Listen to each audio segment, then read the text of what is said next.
Huwag ka na mag-explain sa mga bawat sagot mo. Alam na, ang haba na nito. Eh, nagtanong pa sa akin kung kaya ko mag-explain. Huwag na kayo magtanong sa akin. Siya na lang. Wala nang hahanapin pang iba. Pag-ibig ko sa'yo kontento na. Totoo ang aking nadarama. Gusto kita na makasama. Hi guys! Morning! Nag-pose ako ng mga questions about us, tapos sasagutin namin dito. Kay Rhea May. Ang dami naman kasi tanong ni Rhea May. Ang dami tanong ni Rhea May. Pero okay lang yan kasi konti lang nag-comment lang eh. Para marami tayong masasagot. First question. Bakit po kayo na-inlove sa isa't isa? Love, sagutin mo yan kasi ikaw matagal ka nang in-love sa akin. Wow! Gusto lang kita. Ay, dinidinoy. Na-inlove ako sa'yo, aminado ako doon. Pero, bakit? Natanong, bakit ka na-inlove sa akin? Huwag kung ano-ano sinasagot mo. Nung time kasi noon, may gusto talaga ako sa'yo nung nakita kita. Bakit nga? Hindi ko alam kung bakit. Kasi siguro, ano kasi siya, mataray kasi siya eh. Tinarayan niya ako, inisaban niya ako. Love, hindi. Siguro bad trip ka lang nung time na yon. O siguro may problema ka noon. Nung pagdaan mo sarap sa akin, inirapan mo ako. Yun, ganon. Na-attract ako sa kanya. Ay. Kung gusto niyo, magkagusto sa inyo, kasi irapan niyo. Hindi, mas na, parang, na-curious ka. Oo, gano'n. Parang, may ganun pa na babae. First time ko kasi mag-ano ng babae. Totoo lang. Ako. Siguro ano lang yun, siguro may problema siya ng time na yun. Kasi nung nakausap ko naman siya, okay naman siya eh. Ako. Ikaw? Paano ako na-inlove sa'yo? Nung kumain sa The Boil. Hoy! Naano lang ako, love. Tinamaan lang ako sa sinabi mo. Pero yung talagang na-track ako sa'yo. Uy, nag-iisip. Ano ba yun? Ano? Hindi. Nagpaparamdam na talaga siya. Pero walang impact. Nung nag-start na hindi na siya nagpapakita. Namimiss ko. Tapos, nag-chat siya sa akin, nagkakausap na kami. Tapos, nagpakita siya ulit. Tapos, yun. Tapos, may inamin siya sa akin. Tapos, araw-araw niya ako mini-message na lagi ako pumunta. Hindi. Lagi ko siya pinapapunta sa shoot. Ayun. Tapos, nag-confess siya sa akin. Doon talaga ako. So, ako yung unang nagkagusto, pero siya yung nag-push. Di ba? Kinulit niya ako eh. Tumigil ako nun eh. Love, kailangan ka kasi sa shoot. May character ka kasi doon. Kahit kailangan ako shoot, kung ayoko na talaga, ayoko na. Oo, namiss ko kasi siya. Oo. Hindi ako aware kung ano yung feelings, pero hinahanap kita. Kasi nag-chat ka na sa akin. Nag-chat ako sa'yo, tumigil na ako nun, di ba? Doon ka na. Yun nga, nang tumigil, nung nawala, doon ko hinahanap. Doon ko na-realize. Okay, next question. Ano pong paborito niyong memory na magkasama po kayo? Ang pinaka-paborito kong memory is yung first time kong i-video yung pag-aaway namin. Hoy, kailan yun daw? Yung sa part na sinundo kita. Ay, okay. Yun yung pinakang hindi ko makakalimutan kasi hinagi siya sa akin yung phone. Tapos, dun ko naisip na i-video ko talaga to. Para makita niya yung kung paano siya mag-react pag nag-aaway kami. Pero yung sa akin kasi kaya nasabi yung memory kasi animado na ako nung time na yun. Alam ko na yung gagawin ko na kung paano siya sweet. Actually, gusto ko yun. Alam ko na yun. Siya, hindi siya aware na binibideo ko kasi siya. Yung matatanda niya in-upload namin na nag-aaway kami. Yun yan. Ano po yung first impression niyo sa isa't isa? Ayun na nga, nasagot ko. Masungit siya. Ako naman. Sinungitan niya ako. Masungit daw ako, siya baduy. Hindi kasi talaga ako nag-aaral sa bahay. Kasi lagi siya naka-jersey. So, basketball player kasi talaga ako. Naka-jersey sa bahay, kahit sa bahay. Oo. Naka-jersey siya lagi sa bahay, tapos naka-waway. Tapos ang hilig niya sa mga fit na damit. Ang lalaki ng katawan, tapos naka-fit. Tapos minsan-minsan doon pa siya na ganun. Kasi, di ba? Halter, nag-halter na sa akin. Kasi, di ba? Parang macho dancer. Pag maganda talaga katawan, piniplex yan. At saka, Sabado yung first time. Hindi ako badoy. Baduy. Hindi lang talaga ako naglalabas, promise. Lagi lang ako sa bahay. First impression ko, hindi mo kailangan mag-explain. First impression. Sinabi ko lang hindi sa kanila. Bakit? Sinabi ko lang sa kanila. Huwag ka nang magpaliwanag. Ay, ano badoy? Paano niyo pwede describe yung relasyon niyo? Hindi kasi namin alam paano namin i-describe. Though sinishare naman namin sa inyo, so kayo na lang mag-describe. Yeah. Kasi kami, masaya lang. Yun, masaya lang. Ikaw? No? Paano ko describe sa atin? Oo, naman yun. Wala. Ano naman, nagbablog tayo eh! Kaya nga. Okay. Next question. Tuwing kailan po kayo naiinis sa isa't isa ngayon? Ayan, ganito. Ito na yung... Pag si Virgo kasi, hindi mo talaga siya kilala, maiinis ka talaga sa kanya kasi minsan nataas ang boses niya. Pero, normal yon. Normal na salita niya yon. Ang tanong, ikaw, hindi ibang tao. Kaya nga, iniano ko sa kanila. Kaya nga, hindi na ako naiinis. Noong una nga kasi, ganon, lagi ako naiinis, parang lagi niya ako sinisigawan. Hanggang sa ma-adapt ko na lang na, ganon na talaga siya. Bakit? Kailan ka naiinis sa akin? Lagi, araw-araw, namunganga mo. Oo, yan. O, kaya yun sabi, love, sagutin natin. Ako, tuwing kailan ako naiinis. Naiinis ako tuwing mag-aaway kami, tapos mag-impact siya. Hindi man naalis, hindi mo kaya.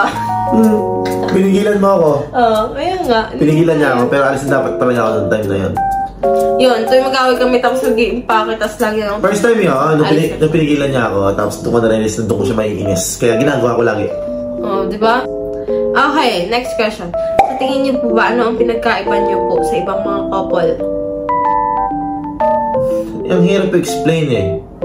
Ako, wala, hindi namin kino-compare yung relationship namin sa iba.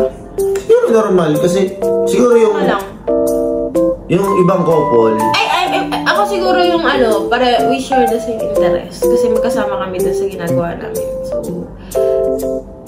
pero may mga iba din mga couple na gano'n. Hindi ko kumpara. Siguro, para sa akin. Hindi kasi sa akin. Hindi kami nagko-compare. Walang may Na-focus kami sa sarili namin relationship. So, hindi namin kino-compare sa iba. Tama. Wala ba yung hindi ko rin kino-compare. Ay, ba't sila ganito? Ba't sila ganito? Wala. Walang ganun, wala kang tanong na ganun. Satisfied kami sa kung ano meron kami. So, wala kaming comparison sa ibang relationship. Tama. Paano niyo pong nasabing siya na po yung the one for you? Paano? Ikaw, paano mo sabi? Love? Kasi sa dami na nakilala ko. Siya po yung... Ilan? Ang dami pala yun eh. Labog ng tanong, alam mo na yun. Mga nakilala ko, siya yung may future plans na kasama ako. Yung nakikita niya akong maging wife in the future. Ngayon ko lang na-experience yung gano'n na hindi lang girlfriend yung tingin sa'yo, kundi future. Gusto ko yun. Yung kasama ako sa plano. Ikaw. Ano ba tanong? Paano mo nasabing ako na yun doon? Ako na ba? Oo, kasi, di ba, alam naman niya yun na ako, gusto ko na talaga magkapamilya. Alam niya yan. Tapos na kasi ako sa mga, yung mga pinagdadaanan ng mga, tinapos ko na yan. Kaya, sigurado akong, sabi ko nga, kung papasok ako sa isang relasyon, gusto ko yun na lang. Bakit nga ako? Wala na nga. Kasi nga, wala kang choice? Hindi sa walang, madami akong choice kung gugustuhin ko. Yan. Oo. Hindi sa, gusto ko na kasi magpamilya. Tsaka, ikaw kasi, naano ako kasi sa kanya kasi, ito sa ilang taon niya na walang karelasyon, ngayon lang ulit siya nakapag-relasyon. Ngayon lang siya nakapagpakilala sa family niya. Kaya, siya yung pinakaunang lalaking pinakilala ko sa family. Wow! Kaya nabago rin. Bago lahat. Last question ni Rhea May. Bakit po sa tingin niyo importante ang bonding at communication sa isa't isa? Hindi, doon mo mas makikilala yung partner mo. Kasi doon mo malalaman kung magsasawa ka sa kanya. Oo. Mas masarap yun eh. Mas masarap yung halos binabanding. Yung banding given na, kailangan talaga yung sa relasyon. Oo, kailangan sa relasyon yun. Kasi kung hindi kayo mag-bonding, ano lang kayo, di ba? Oo. Tsaka yung communication, importante yan para maiwasan yung pag-aaway. Kasi may mga sa loobin ka na minsan hindi mo kayang sabihin sa partner mo, doon nag-uumpisa yung misunderstanding. Which, whereas kung sinabi mo, kung may mga bagay ka dapat sabihin, naiintindihan niyo ng partner mo, may mga bagay siya na hindi gagawin para hindi kayo mag-aaway. So yung banding, pag sinabi, pag sinabi kasi yung banding, mas masarap kasing gawin nyo nung kayo lang. Para sa akin yung banding kasi, para sa akin kasi andun ako sa sa gusto ko na siya na talaga yung makasama. Importante sa akin yung banding na kami lang. O kaya yung banding na kasama namin yung family namin. Ayan. Kesa may ibang kasama. Ayun sa akin parang bandingan. Okay. Question from Shelby Sarsusilio Perando. Sino po sa inyong dalawa ang unang na-in-love or nagka-crush? So, nasagot na namin siya kanina. Hindi pa. Siya po talaga. Kasi... Oo nga. Nagka-crush ako sa kanya pero iniiwasan ko siya. Iniiwasan niya ako kasi may relationship siya that time. Kaya, hindi rin naging kami agad. So, ayun. From Christine Antang Malaluan. For Miss Virgo. Gano'n po kayo katagal naging single bago naging kayo ni Sir Charles? At paano mo nalampasan yung trust issues sa relationship? Gano'n katagal single? 5 years. So, 5 years ako single. Though may mga nakikilala ko through the years. Pero, hindi naman talaga naging relationship. So, paano ko nalampasan yung trust issue? Si Charles kasi trustworthy. Hindi ka magdududa sa kanya. Never kaming nag-away dahil sa selos. Wala. Walang ganun. Kasi hindi naparamdam sa akin na kulang ako. Laging siyang nandyan. Laging niya akong sinisecure yung feelings ko. Kaya, wala. Never nagkaroon ng trust issue. Ikaw? For Miss Virgo yan eh. Sagutin mo din! Kung sasagutin sa'yo tanong yan. Ayun, sagutin. May trust issue na sa akin. Wala. Very good. Okay, next question. Rhea, may tama na to. Ikaw na naman. Saan po kayo nagkakilala ni Kuya Charles? At sino po ka-sweet sa inyong dalawa? Ilang years na po kayo? Saan tayo nagkakilala? Sa bahay. Sa bahay. Sa bahay. Nag-shoot kayo doon. Oo. Hindi kami nagkakilala. Nag-shoot kami. Yun yung sinagot ko na inirapan niya ako. Nag-hide lang naman ako sa kanya. Tapos... Hindi ka akong umirap doon. Ay. Ganun lang talaga yung mata ko. Hindi ganyan yung mata niya. Talagang umirap siya kasi siguro nga may problema siya ng time na yun. Ayun. Nagkakilala kami kasi... Siguro yung mga niya, di ba, isa lang yung naging boyfriend niya. Tapos siguro may nakilala siya tapos parang gusto niya pero hindi pwede karelasyon. Hindi, lang kasi sabi ko nga, first impression ko sa'yo, baduy ka. Baduy ka lang. Basta ayun. So, kami nagkakilala kami kasi meron kami isang member na kabahay niya. Doon kami nag-shoot sa bahay nila. So, doon ko siya unang nakita. Ayun. And sino pong mas sweet sa inyong dalawa? Siya na lang? Parehas kami sweet. Siya na lang. Parehas kami sweet to the point na yung mga kasama namin sa bahay na iirita kasi lagi kami naglalambingan. Ayun. Yes. Ito sila sobrang maalaga. Magkasintahan ba kayo, Miss Virgo? So, hindi. So, sana naman nasagutin. Hindi, doon pa lang sa tanong kanina, nasagot na yun. So, alam na yun, sabi ni Salvi Ramilo, magkasintahan ba? Siguro kasi wala naman tayo official na sinasabi dati. Nakakurious yung ibang mga bagong viewers natin na nakikita. Siguro. Nakakurious. So, nagka-comment. Yung sa mga maraming tanong kung kami o hindi, tingnan nyo lang yung dun sa mga post na na dyan sa page namin na dyan sa, kaya nga dyan sa post na yan, dyan sa page, tingnan nila kasi doon pa lang matatanong nyo kung sila o hindi. Kasi wala namang hindi totoo dun sa pin post. Sabi ni Rivera sa Lion Ann, Idol, tanong ko kung sure na ba kayo sa isa't isa at kung kailan ang kasal. Dahil gusto kong makita na kinakasal kayo in real life. Ay wow, si Miss Rivera, sige invite ka namin Ako sure na, sure. Ganito na lang, kung ikakasal man kami, gusto ko pumunta ka para makita mo siya ng personal. Kasi sabi niya gusto niya makita. Kasi kung sa vlog lang, ang pangit nun, baka isipin ng iba, ikaw, content. Ikaw, invite ka namin. Miss Silva. Ay, sino? Rivera sa Lion Ann. May plano ba? Anong sabi niya? Idol, kung sure na ba? Kailan daw? Kung kailan. Yung kailan kasi, hindi natin masabi. Hindi pa namin masabi. Kasi, yung Huwag ka na mag-explain sa mga bawat sagot mo. Lang na ang haba na nito. Nagtanong pa sa akin kung kaya ko mag-explain. Huwag na kayo magtanong sa akin. Siya na lang sasagot. Kasi nga yung kailan, ang hirap kasi explain. Kasi sabi namin soon. Soon, kasi isang beses lang yun. Gusto ko kasi, alam mo yun, minsan lang ikasal diba? Isang beses lang sa buhay mo. Kaya, mahirap bigla, tapos gusto ko kasi siya yung pinakamagandang. Wow. Hindi nang papayag na pinakapangit, diba? So yun. Ang tanong, sure naman kasi sa isa? Yes. Ako, sure siya hindi. Ano sabi sa'yo hindi? Tingnan mo, sinisigawan ako, Sure. Sure. Wala na explanation. Sure. Gano'n na po kayo katagal ni Kuya Charles? 3 months.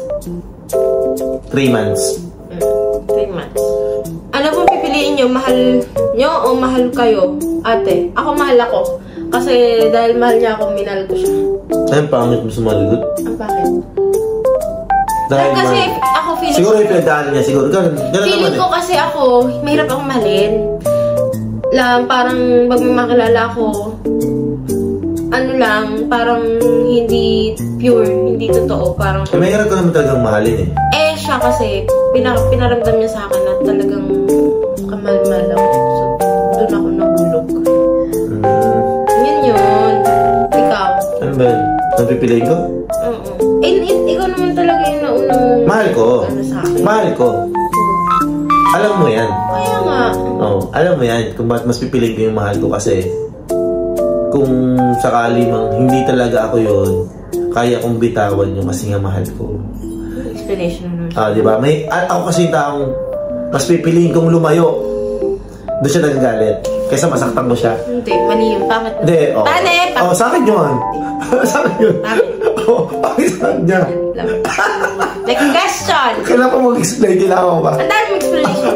Next question. Miss Rico, tanong ko lang po, ano pong nagpapakilig kay Boss Charles? Baka kasi makatulong sa amin ni Habi. Wala na kasi kami kakilig-kilig. Is there? Hindi ko kasi alam kung kailan siya kinikilig. Akong tasagot niyan. Kinikilig ka ba? Kinikilig ako. Hindi ko alam. Kinikilig kasi ako yung alam mong sinuportahan ka. Saan? Sinuportahan ka kahit di nila gusto yun.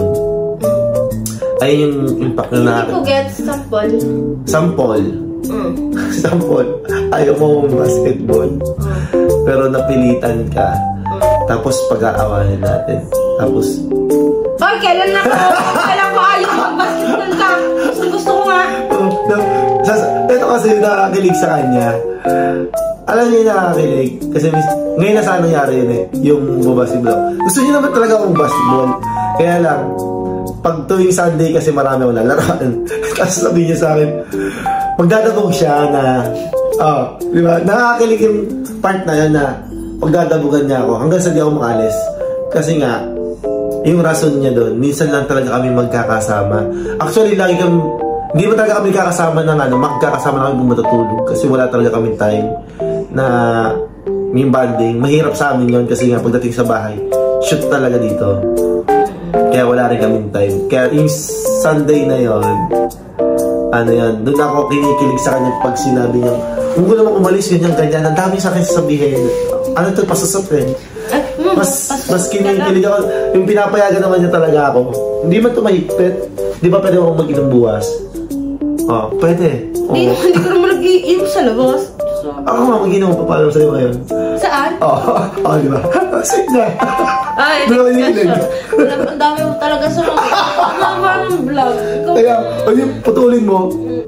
Sabi ni Marife Gorospe, sino po sa inyo ang mas siloso or silosa? Siguro siya. Sa ngayon siya. Ikaw, love. Hindi ako siloso. Alin? Ginagaya kita. Sige, aminin natin dito. O sige, ako na. Ako talaga sige. silosa talaga. Diba? Silosa talaga, sobrang silosa. Pero siya kasi, hindi niya talaga ako pinagsiselos. May mga instance na nakaasar siya. Alam ko naman nakaasar siya. Asarin ko siya kasi. Pero never ako nagselos. Kasi secure nga ako sa kanya. Nagselos. Ay, hindi pala selos tawag doon. Natatakot sila. Natatakot. Sinalabas lang ako, diba? Ang dami mo sa akin nasabi. May mga nasasabi kasi sa akin na alam ko selos yun. Hindi sabihin natin hindi selos. Pero hindi sobrang laki. Hindi siya selos. Naasar lang. Parang takot lang siya ng gano'n. Anyway, ayun, nasagot na namin lahat ng question nyo. Kung may mga gusto kayo na ipagawa sa akin sa vlog, comment nyo sa baba. Hindi kasi kami sanay mag-vlog. Masanay kami umacting. May mga ako mahabang mag-explain talaga. Sila ganun dami sinasabi. Anyway, wrap na natin to. And thank you for watching. And guys, follow nyo yung Facebook page namin, Charles. Ay, Virgo and Charles na. Virgo and Charles sa Facebook and sa Charles YouTube. and Virgo. Chargo nga eh. Ayun nga yung nasa page ko na Virgo and Charles nga. Ay, gano'n? Follow nyo po yung page, Facebook page namin. And sa YouTube po namin, ganun din, Virgo and Charles. Subscribe nyo po. Wala pang may upload. Ito yung pinaka-first upload namin sa YouTube. So, thank you for watching. Bye-bye!